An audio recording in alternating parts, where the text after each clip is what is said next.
Business कैसे खराब हो सकता है मुझे समझ में नहीं आया। किसी ने मुझे बोला धंधा ही खराब है तुम्हारा। मैंने बोला कैसे? बोला तुम्हारे जैसा कोई एक आध कमाता है, बस तुम ढोल बजाते रहो, बस सारे तुम्हारे पीछे नाचते हैं। हाँ?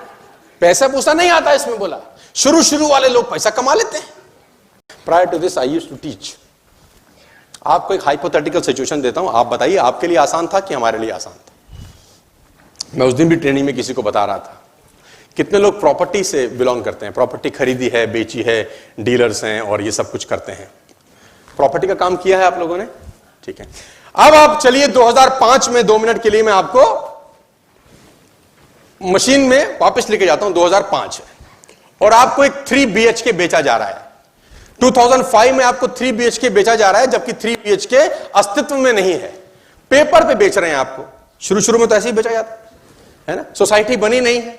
आपको बोला जा रहा है कि 14th फ्लोर है सर आपका। आपने बोला कहां है 14th? बोला कागज पे है सर, और इसकी बालकनी में सामने स्विमिंग पूल व्यू मिलेगा सर आपको। बोला कहां है सर? बोले पेपर में है सर। और जैसे ही आप स्विमिंग पूल के लिए आप खिड़की खोलेंगे, वहां लोग नहा रहे होंगे मस्त मस्त। बोला कहां है? बोले सर पेपर पे है सर। 14th फ्लोर, लिफ्ट खुली आपका, लिफ्ट के सामने आपका कमरा। बोले कहां है? बोले सर पेपर पे है सर। आप सोचिए, ध्यान से सोचिए। और जिस एरिया में आपका ये फ्लैट है या जहां सोसाइटी बनने वाली है, कभी कभी तो मजाक ये है कि वो जमीन भी आप ही के पैसों से खरीदी जाती थी, है ना। बहुत सारे लोगों के फ्लैट बुक किए जाते थे जब तक रेरा नहीं आया था। वही पैसा लेके वो जो बिल्डर था वो बाय करता था प्रॉपर्टी। आपको पेपर बेचा जाता था जबकि अस्तित्व में कोई चीज। अच्छा मुझे बताओ, ये प्रॉपर्टी बाय करना उस जमाने में आसान होता था कि मुश्किल होता होगा जब कुछ दिख नहीं रहा? हाँ, तो मैंने 2005 में फ्लैट खरीदा 14वें फ्लोर पे, park facing, sea facing, swimming pool facing, जो कि एक्चुअली में कोई फेसिंग नहीं था। एक ट्रस्ट पे खरीदा, कीमत 40 लाख रुपए फॉर एन एग्जांपल, और 40 लाख रुपए का वो पेपर लेके मैं अपने घर आ गया और मैं अपने 5 दोस्तों को ले गया। 14th फ्लोर मैंने लिया है, सी फेसिंग। तो बोलते थे कहां है? पेपर पे। तो बोलते थे क्या कर रहे हैं? तो मैंने बोला तुझको भी खरीदना है क्या? बोला सी फेसिंग। और हम 2 दोस्त मिलकर तीसरे को लाते थे, उसको भी फ्लैट बेचते थे 40 लाख का। कहां बेचते थे? पेपर। और हम 3 लोग मिलकर चौथे को माल बेचते थे। कहां बेचते थे? और सबके सब माल कहां बेचे? आसान है कि मुश्किल है? मैं आपसे पूछना चाहता हूं। आज सोसाइटी मान लेते हैं बन गई है, फॉर एग्जांपल सोसाइटी बन चुकी है, और बिल्डर आपको बोलता है सर ये 14th फ्लोर है, आप चलिए हम आपको ऊपर लेके जाते हैं।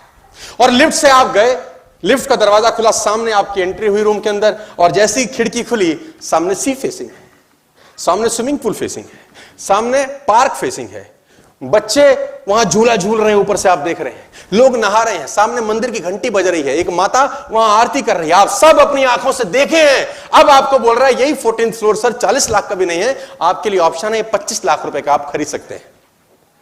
अब खरीदना आसान है कि 2005 में खरीदना आसान था? हेलो, अब आसान है कि 2005 में आसान था? 14वां फ्लोर आपको बेचना है, बच्चे खेल रहे हैं, गाड़ियां चला रहे हैं, मंदिर में घंटी बज रही है। अब आसान है, तब मुश्किल था। और ये रेट 40 लाख से 25 लाख हो गया। मैं बताता हूं कैसे। मैंने ज्वाइन किया इस बिजनेस को 8,000 रुपए के अंदर, फॉर एन एग्जांपल। आप ज्वाइन कर रहे हैं 14,000 रुपए के अंदर, फॉर एन एग्जांपल। 8,000 का ज्वाइनिंग मेरा, 10% का इन्फ्लेशन लगाओ तो अगले साल होता था 9,000, 8,800 रुपए होता था। उसमें 10% जोड़ो, करीब 9600 रुपए होता था। अगर 10% का इन्फ्लेशन लगाते रहो तो जो अमाउंट 2005 में 8,000 रुपए था, वो अमाउंट 2019 में करीब 28,000 पहुंचेगा। 28,000 का माल आपको 14,000 में बेचना है। 14वां फ्लोर दिखा सकते हो, स्विमिंग पूल में नहला सकते हो, और उसको जिम करा सकते हो, वो सब दिखा सकते हो। काम आज आसान है। आसान है कि मुश्किल है?